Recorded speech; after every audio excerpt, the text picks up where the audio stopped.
Kim Sun-hee, 62 ans. Nous n'avons rien à envier au monde. Nous vivons dans une très bonne maison, sans rien payer. Et comme mon mari et moi étions des travailleurs assidus, nous recevons chacun 600 grammes de riz par jour de l'État. En tant que sage-femme, j'étais très fière de mettre au monde des enfants qui pourraient devenir des scientifiques, des héros un jour. Après, j'ai suivi mon mari ici.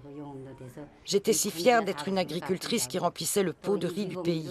Le travail n'était pas difficile, mais intéressant. Aujourd'hui, je bénéficie d'un soutien de l'État comme étant une personne méritante. À la coopérative, j'étais principalement responsable de la distribution des documents de propagande.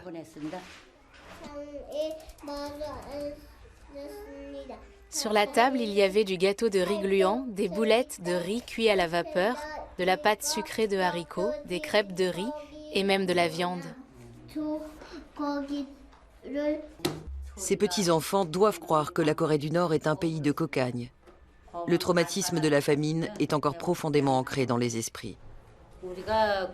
Dans les années 90, au moment de la marche de la souffrance, nous avons été affamés par la conspiration des Américains qui nous ont menacés d'un blocus alimentaire.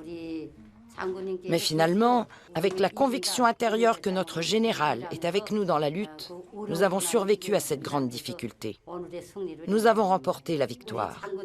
Notre général et tout le peuple sont devenus une famille.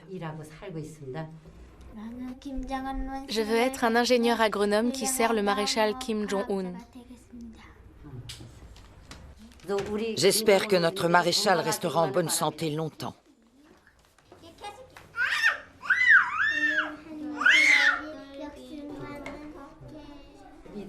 Le jour où le bien-aimé général Kim Jong-il est entré dans notre maison, je me suis sentie comme si c'était mon propre père qui rendait visite à sa fille mariée.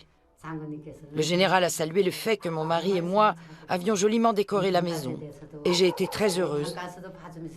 Il a également posé des questions sur le gaz de méthane, a commenté positivement notre plaque à la porte et a même été voir la cage du lapin.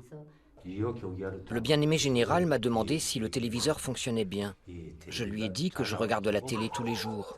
Et il a dit « Alors vous qui êtes fermier, vous regardez la télévision tous les jours ?» Et il s'est mis à rire de bon cœur.